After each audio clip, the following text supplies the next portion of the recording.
Kundi la Wahouthi wa Yemen limesema kuwa limefanya shambulio dhidi ya Saudi Arabia katika uwanja wa ndege wa Najran uliopo kusini mwa Saudi Arabia karibu na mpaka wa Yemen. Taarifa hiyo imetolewa hii leo Jumanne, Agosti 4 mwaka 2026 kupitia ujumbe uliochapishwa kwenye mtandao wa Telegram, ambapo kundi hilo limesema operesheni hiyo ilifanikiwa kulenga lengo lilokuwa limepangwa katika uwanja huo wa ndege. Kwa mujibu wa taarifa hiyo, shambulio hilo ni sehemu ya operesheni za kijeshi zinazoendelea dhidi ya Saudi Arabia. Hata hivyo, kundi hilo halikufichua aina ya silaha iliyotumika katika shambulio hilo wala halikutoa maelezo kuhusu kiwango cha uharibifu uliotokea au iwapo kulikuwa na vifo na majeruhi. Mpaka sasa Saudi Arabia hajathibitisha madai hayo wala kutoa taarifa rasmi kuhusu tukio hilo. Pia hakuna taarifa kutoka kwa mamlaka za usafiri wa anga nchini humo kuhusu hali ya uwanja wa ndege, iwapo shughuli za usafiri wa anga ziliathirika au kama mifumo ya ulinzi wa anga ilihusika kwenye kukabiliana na shambulio hilo. Kutokana na hali hiyo, madai wa Houthi bado hajathibitishwa na chanzo huru. Uwanja wa Najran ni moja ya miundombinu muhimu iliyopo katika eneo la kusini mwa Saudi Arabia na umekuwa ukitajwa mara kwa mara katika migogoro inayohusisha Wahouthi kutokana na ukaribu wake na mpaka wa Yemen.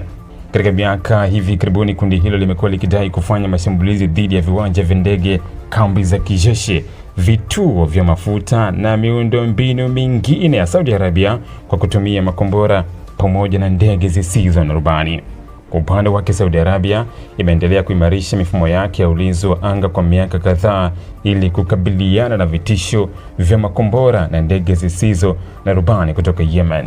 Katika matukio yaliyopita, Riyadh imewahi kutangaza kufanikiwa kuyazuia mashambulizi kadhaa yaliyodaiwa kufanywa na Wahouthi, ingawa baadhi ya madai yaliyotolewa na kundi hilo hayakuwahi kuthibitishwa rasmi.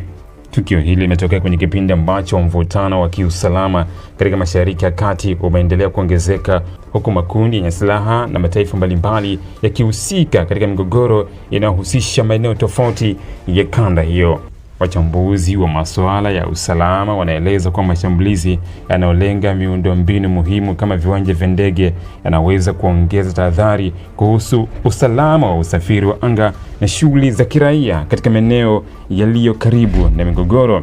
Wachambuzi wa masuala ya usalama wanaeleza kuwa mashambulizi yanayolenga miundombinu muhimu kama viwanja vya ndege yanaweza kuongeza tahadhari kuhusu usalama wa usafiri wa anga na shughuli za kiraia katika maeneo yaliyo karibu na migogoro. Iwapo madai wa Houthi yatathibitishwa, tukio hilo linaweza kuibua maswali mapya kuhusu uwezekano wa kundi hilo kuendelea kufikia malengo ndani ya Saudi Arabia licha ya hatua za kuimarisha ulinzi wa anga zilizowekwa na Riyadh. Aidha, linaweza kuongeza mvutano kati ya pande husika katika wakati ambao juhudi za kidiplomasia za kupunguza hali ya taharuki katika eneo hilo bado zinaendelea. Hadi sasa kuna taarifa rasmi kuhusu uharibifu wa miundombinu ya uwanja wa ndege, kusimamishwa kwa safari za ndege au madhara yaliyopata raia au wafanyakazi wa uwanja huo. Mamlaka za Saudi Arabia bado zinatarajiwa kutoa taarifa endapo uchunguzi wao utabaini kilichotokea au ikiwa kutakuwa na maendeleo mapya kuhusu tukio hilo. Kwa sasa madai wa Houthi yanaendelea kufuatiliwa kwa karibu na vyombo vya habari pamoja na wachambuzi wa masuala ya usalama, huku dunia ikisubiri uthibitisho rasmi kutoka Saudi Arabia kuhusu tukio hilo na athari zake kwa hali ya usalama katika eneo la mpaka wa Yemen na Saudi Arabia. Ili kuwa mwanafamilia bora wa Global TV, usisahau kusubscribe, like, kushare na kucomment.